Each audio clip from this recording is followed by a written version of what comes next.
আসসালামু আলাইকুম। আশা করি সকল ছাত্ররা তোমরা খুব ভালো আছো। তো ইতিপূর্বেই আমরা ক্লাস 7-এর এক্সেলেন্ট এক্সেল চ্যাপ্টারটা শেষ করে ফেলেছি। আজকে আমরা এক্সারসাইজগুলো কমপ্লিট করব। তো সর্বপ্রথমে আমরা চলে আসব tick the right one. Tick the right ওয়ানেই 1 নম্বর কোশ্চেন এখানে দেখতে পাচ্ছি আমরা, a dash is an Excel document containing various worksheet. তাহলে ড্যাশ একটা হচ্ছে এক্সেল ডকুমেন্ট যেটার মধ্যে অনেকগুলো ওয়ার্কশিট থাকে। অপশন দেওয়া আছে 1 নাম্বার, এ নাম্বার দেওয়া আছে ওয়ার্কবুক, বি নাম্বার আছে প্র্যাকটিস বুক, 3 নাম্বার আছে, সি নাম্বার আছে নোটবুক, আর ডি নাম্বার আছে ফেসবুক। তো সঠিক উত্তর এখানে হলো ওয়ার্ক বুক। ঠিক আছে। 2 number, the basic unit of worksheet is called. অর্থাৎ একটা ওয়ার্কশিটের যেটা বেসিক ইউনিট, সাধারণ একক, সেটা কি? A number row, B column, C table, D cell. সঠিক উত্তর হলো D cell. 3 number, an Excel window looks very same to a dash window. Excel উইন্ডোটা কার মতো দেখতে? আর একটা উইন্ডো রয়েছে প্রায় ওর মতোই দেখতে। ঠিক আছে। এ অপশন দেওয়া আছে Corel, B page maker, C math type, D word. সঠিক উত্তর হলো ডি ওয়ার্ড। এরপরে আমরা 4 নম্বর কোশ্চেনে চলে যাব। 4 নম্বর কোশ্চেন এখানে আমাদের আছে, formula bar shows the content of an desk cell. Formula বারের মধ্যে কি আমরা দেখতে পাই? ঠিক আছে। Formula bar shows the content of desk cell. কোন সেলের মধ্যে কোন সেলের জিনিসটা আমরা ফর্মুলা বারে দেখতে পাই? 1 নাম্বার আমরা A number dry, 2 number inactive, 3 number অর্থাৎ C active, D number none of this. সঠিক উত্তর হলো এখানে C active cell. Formula bar shows the content of an active cell. 5 number প্রশ্ন, a worksheet has a total of dash rows. আমরা দেখতে পেয়েছি।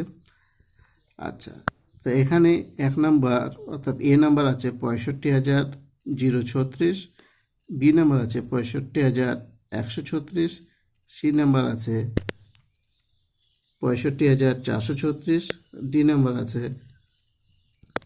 কত? 65,536। তো এখানে সঠিক উত্তর হলো 65,536। আচ্ছা, তো এখানে কেন 65,536 হলো?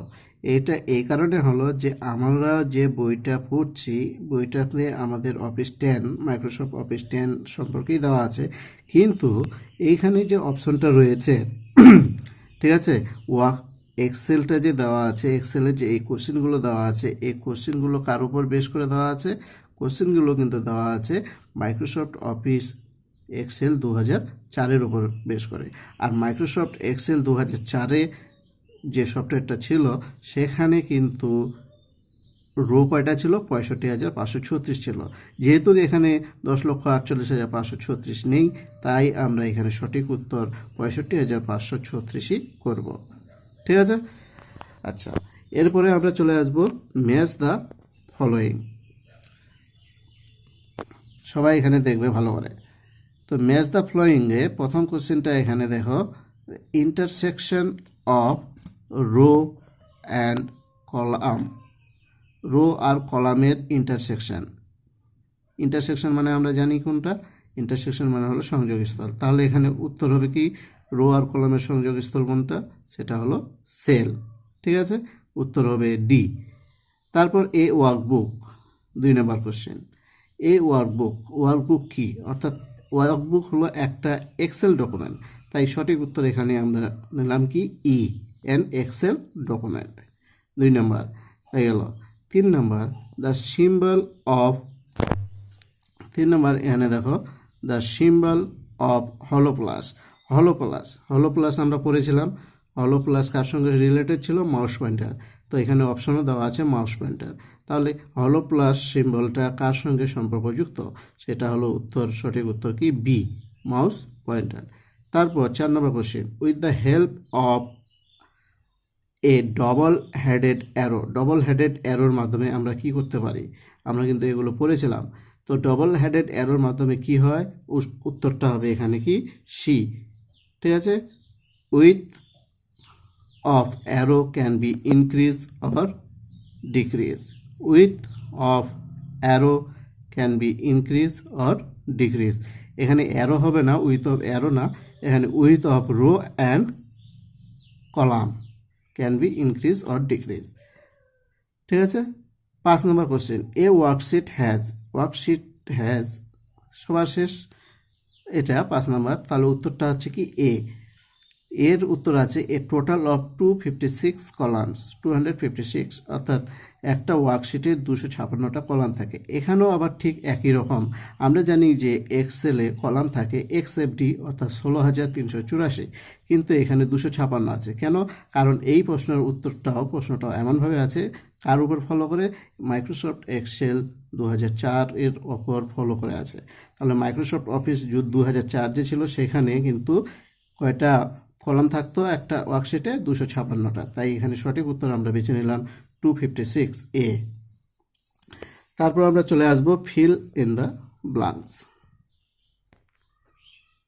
ঠিক আছে, ফিল ইন দ্য ব্লাঙ্কসে দেখো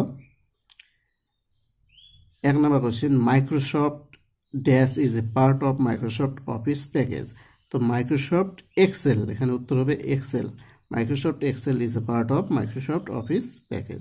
2 number question, the mouse pointer appears as an dash pointer in the formula bar. Formula বারে মাউস পয়েন্টারটা কেমন দেখায়? তাহলে ফর্মুলা বারে মাউস পয়েন্টারটাকে দেখায় কেমন? কি পয়েন্টার হিসাবে? আই বিম হিসাবে। কি হিসাবে? I beam. ঠিক আছে, হ্যালো। এইবার 3 নম্বর কোশ্চেন। 3 নম্বর, there are dash types of data can be entered in Excel worksheet. আচ্ছা, এক্সেল ওয়ার্কশিটে আমরা কত ধরনের ডাটা টাইপ করতে পারি? সঠিক উত্তর হবে 3 types. 4 number question, dash refers to all kinds of data like numbers and alphabet as well as space in between. কোন জিনিসটা সব ধরনের ডাটা অর্থাৎ নাম্বার, অ্যালফাবেট কিংবা স্পেসগুলোকেও বোঝায়?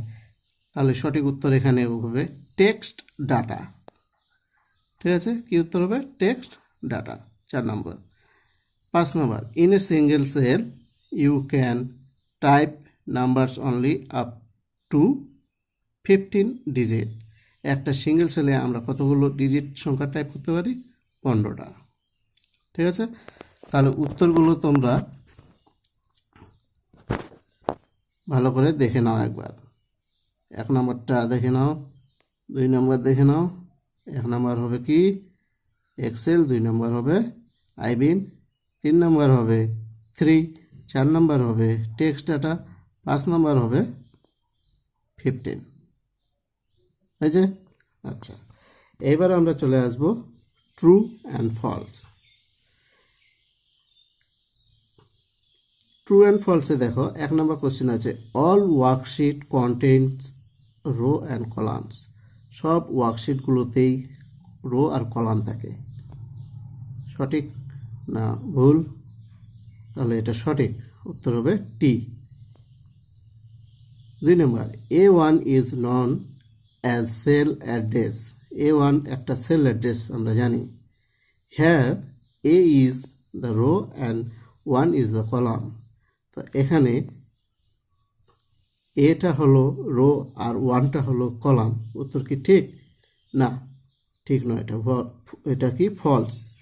কারণ এ আমরা জানি এ বি সি ডি এগুলো হচ্ছে কলাম হেডার, আর 1 2 3 4 এগুলো হচ্ছে রো হেডার। তো এখানে উল্টো দেওয়া আছে, এটাকে রো বলা হচ্ছে, তাহলে এটা ফলস।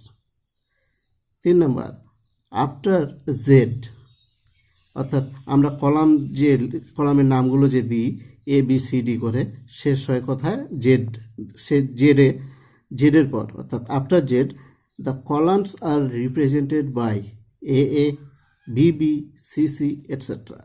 তাহলে জেডের পর এ বি সি ডি করে জেড হলো, জেডের পর পরের কলামটা কি হবে? এ হবে, তারপর বিবি হবে, তারপর সিসি হবে?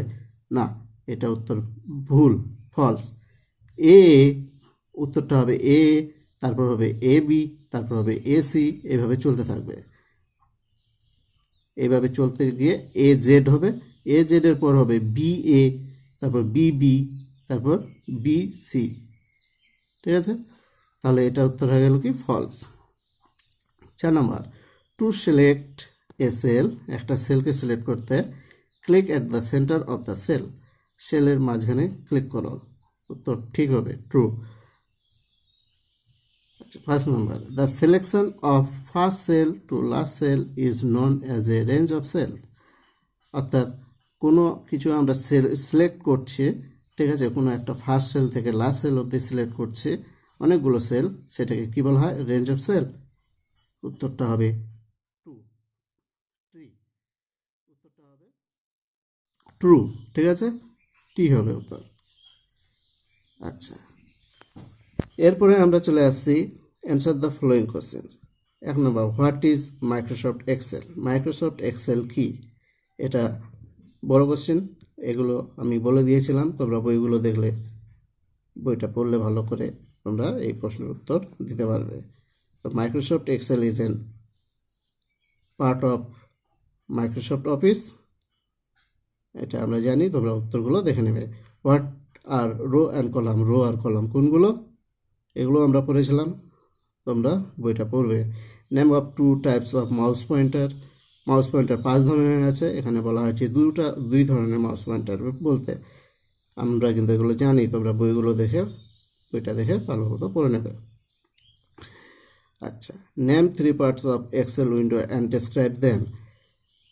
4 নম্বর কোশ্চেনটা বলা হচ্ছে যে এক্সেল উইন্ডোটা খোলার পর আমরা যে অপশনগুলো দেখতে পাই এক্সেল উইন্ডোর মধ্যে, সেগুলোর মধ্যে 2টা জিনিসকে বর্ণনা করো। অর্থাৎ আমরা অনেকগুলো জিনিস দেখতে পাই এক্সেল উইন্ডো খোলার পর, যেমন আমরা দেখতে পাই quick access toolbar, title bar, তারপর দেখতে পাই সেল, তারপর দেখতে পাই অ্যাক্টিভ সেল, তারপর cell, column header, row header, worksheet, এগুলো আমরা দেখতে পাই। তো এগুলোর মধ্যে যে কোনো একটা ওই 2টা এখানে আলোচনা করতে বলা হয়েছে। 5 number question, how is a cell address traced? Defined with example. এখানে বলা হয়েছে কিভাবে সেল অ্যাড্রেস গঠন করা হয়, উদাহরণ দিয়ে বুঝিয়ে দাও। তাহলে এই 5 নম্বর কোশ্চেনের উত্তরটা আমরা কিভাবে লিখব এইভাবে আমি বলে দিচ্ছি যে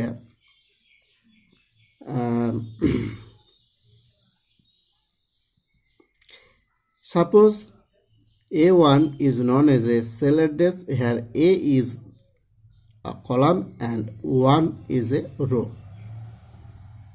ঠিক আছে, এটাই হলো উত্তর। 5 number, 6 number, how many types of data can be entered in Excel? এক্সেলে কত ধরনের ডাটা এন্টার করা যায়? 3 ধরনের ডাটা আমরা পড়েছিলাম, text data, numeric data, formula.